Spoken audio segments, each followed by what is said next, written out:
Halo bro, kembali lagi di Gaptek.id dan di video kali ini gue pingin ngetes Ryzen 5 8600G. Tapi tesnya sebetulnya cukup singkat, jadi bukan review yang full gitu untuk Ryzen 5 8600G karena kesimpulan gue pasti bakalan mirip-mirip dengan 8700G. Kalian bisa nonton aja reviewnya karena gue udah tayangin juga reviewnya untuk 8700G. Fokus pembahasan gue kali ini untuk Ryzen 5 8600G yaitu adalah performance CPU-nya yang dimana akan berkaitan dengan kit memori DDR5.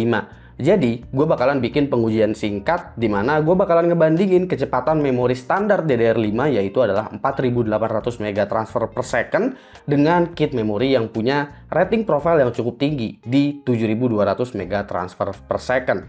Bahkan gue juga bakalan ngebandingin dengan kecepatan profile yang memang cukup umum yaitu adalah DDR5 6000. Gue di sini bakalan menguji dengan memori yang dikirimin sama Cleve yaitu adalah Cleve Crush XR5 RGB. Memori ini sebetulnya punya beberapa varian ya, cukup banyak. Untuk rating profile sendiri mulai dari DDR5 6000, 6200, 7000, 7200 dan 8000 MB transfer per second. Yang ada di gue ini adalah versi yang rating profilenya itu ada di angka 7200 MB transfer per second.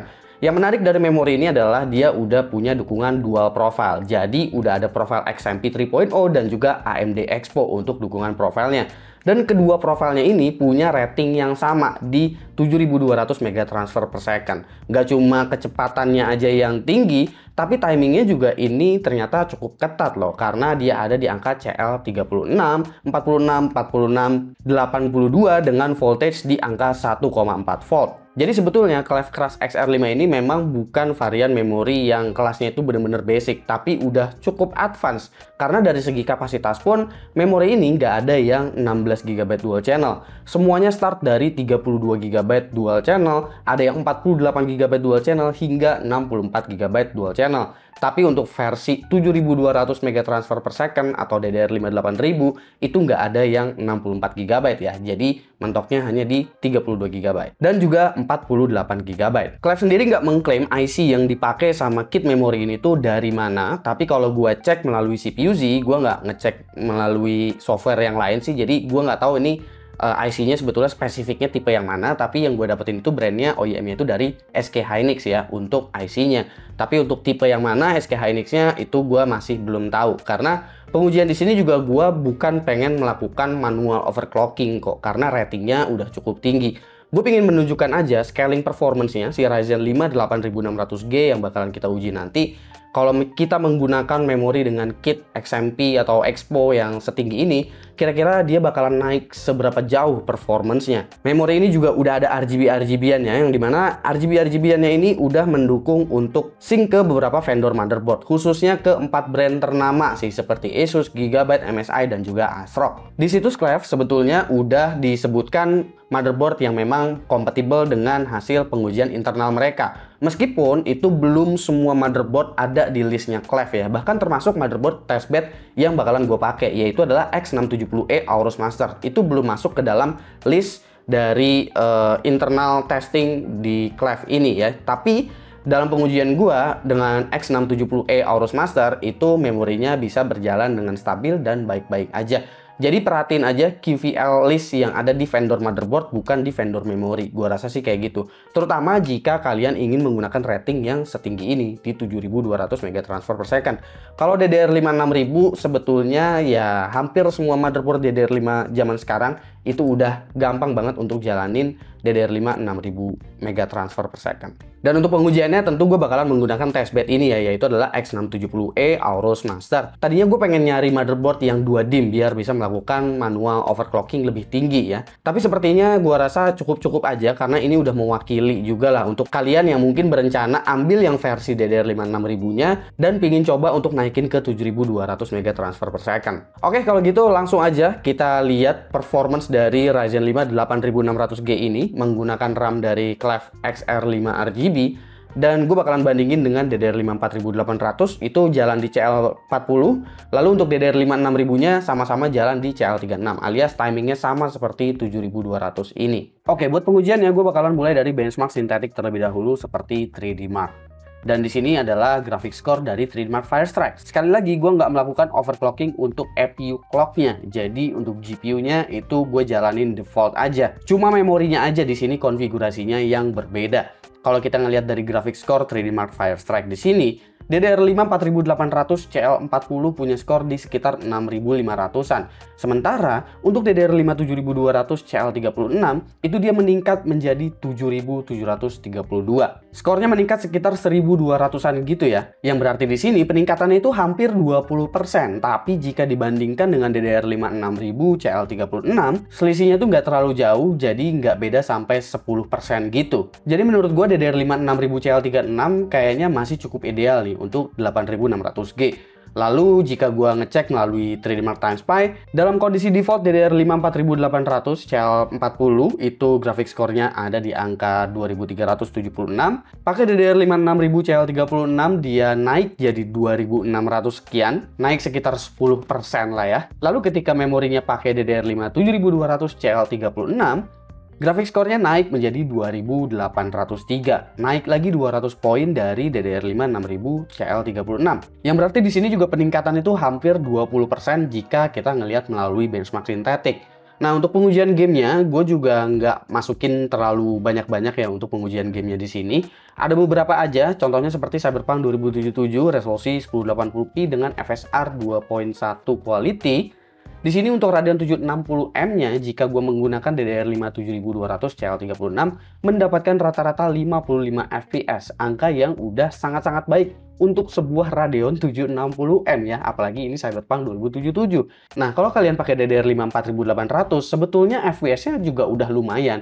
Tapi jika kalian ngelihat peningkatannya, itu peningkatannya betul-betul luar biasa. Naik 10 FPS atau kalau dihitung dalam persentase, di sini meningkatnya itu berarti di atas 20%. Tapi kalau kita bandingin dengan DDR5 6000 CL36, itu memang selisihnya sekitar 10% aja ya. Shadow of the Tomb Raider di sini juga peningkatannya sangat-sangat masif. Jika kalian menggunakan memori yang biasa-biasa aja, seperti JEDEC 4800 atau 5200 bahkan, itu rata-rata FPS yang bisa didapetin sekitar 50. Dan kalau kalian pakai DDR5 6000 CL36 sekalipun, itu naiknya masih sekitar 10%. Tapi kalau kalian pakai DDR5 7200, pada game ini peningkatannya luar biasa jauh karena selisihnya itu sekitar 13 FPS. Jadi selisihnya bahkan udah di atas 20% jika kita bandingkan dengan DDR5 4800 CL40. Bagaimana dengan game kompetitif seperti Valorant? Nah, untuk Valorant di sini tentu ada impact juga ya, karena game e-sport seperti Valorant di sini nggak cuma hanya mengandalkan GPU aja, tapi justru CPU intensif dan juga memori intensif.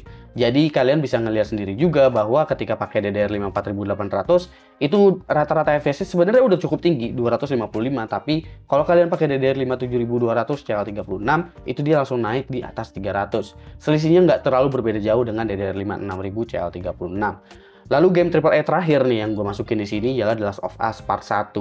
Di sini gue udah menggunakan FSR 3 quality, tapi untuk AFMF alias frame gain itu gue nggak hidupin. Di sini untuk Radeon 760M dengan DDR5 7200 CL36 dapat rata-rata di 37. Nggak berbeda jauh selisihnya, memang kelihatannya dengan yang lain ya, antara DDR5 6000 atau default DDR5 4800. Selisihnya hanya 4 FPS aja.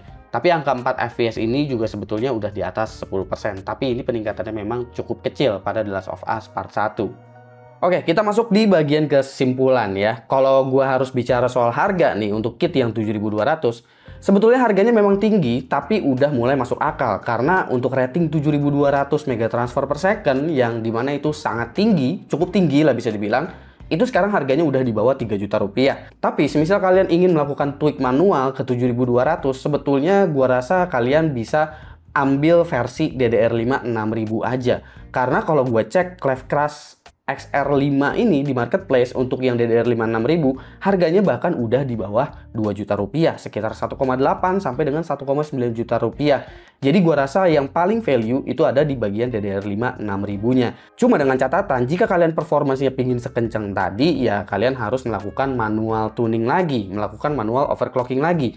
Jadi untuk sampai ke 7200 mega transfer per second hanya dengan sekali klik profile doang, memang harus ada harga yang dibayar untuk sebuah kit memori ini. Kalau kita lihat tadi dengan DDR5 7200 ini, kita bisa mendapatkan improvement performance pada Ryzen 5 8600G sekitar 20% lebih, bahkan hampir 25% jika kita bandingkan dengan DDR5 4800. Dan kalau kalian pingin bikin simulasinya dengan DDR5 6000, yang dimana DDR5 6000 udah menunjukkan performance yang luar biasa oke menurut gua. Ini gua bakalan kasih contoh simulasinya dan itu masih di bawah 10 juta rupiah. Jadi masih sekitar 9 juta kecil lah ya harganya.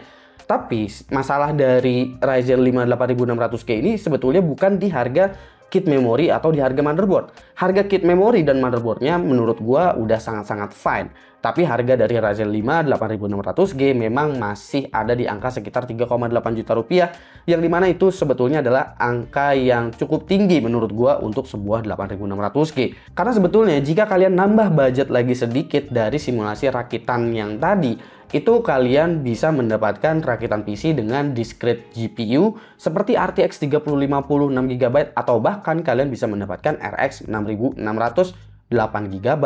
Dengan asumsi kalian mendapatkan kit memori yang sama, yaitu adalah Cleveland XR5 RGB dengan rating 6000 semua yang gue masukin di simulasinya. Jadi ya semisal kalian pengen ngerasain tuning-tuning, ngerasain setting-setting atau manual overclocking, belajar overclocking memori DDR5 dengan si 8600G ini sebetulnya oke-oke aja. Atau mungkin kalian cuma sekedar pengen ngerasain performance dari APU-nya dengan mudah tanpa melakukan tuning lagi, memori dari Cleveland XR5 RGB ini juga sebetulnya bisa diandalkan.